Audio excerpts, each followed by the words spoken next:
Šį savaitgalį 15 Lietuvos miestų Maltos ordino pagalbos tarnybos savanoriai kvietė paragauti jų dalijamos kalėdinės sriubos.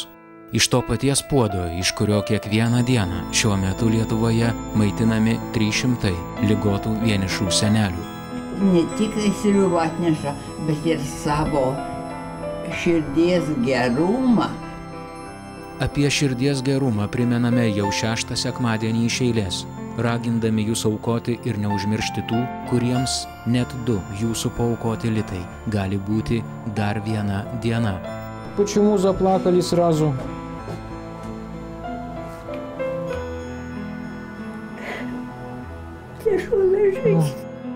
Priminsim, Lietuvoje šiuo metu yra apie 700 000 pagyvenusių žmonių, per 150 000 vyresni nei 75 metai amžiaus. Kas antras iš jų gyvena žemiau skurdo ribos. Prasidėjus šildymo sezonui, skurdas tampa dar sunkiau pakeliamas. Jeigu nuims, tegu pasiima, yra biednesnių už mane. Būtent dėl to, kad nereikėtų nuimti, kad būtų galima dar daugiau duoti ir išdalinti, jūs matote eilutę ekrano apačioje. Tiems 72 000 per metus maltiečių išdalijamiem dubenėliams sriubos reikia 160 000 litų, o šiandien trūksta mažiausiai dar 35 000, kad būtų galima surinkti tą sumą.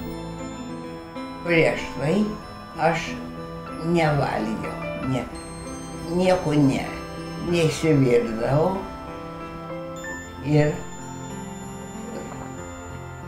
be sriubos gyvendavau. Duona labai brangi, duonas atveža kepaliuką, sriubos. Dėkui Dievui, kad yra žmonės, kurie šitiems seneliam padeda.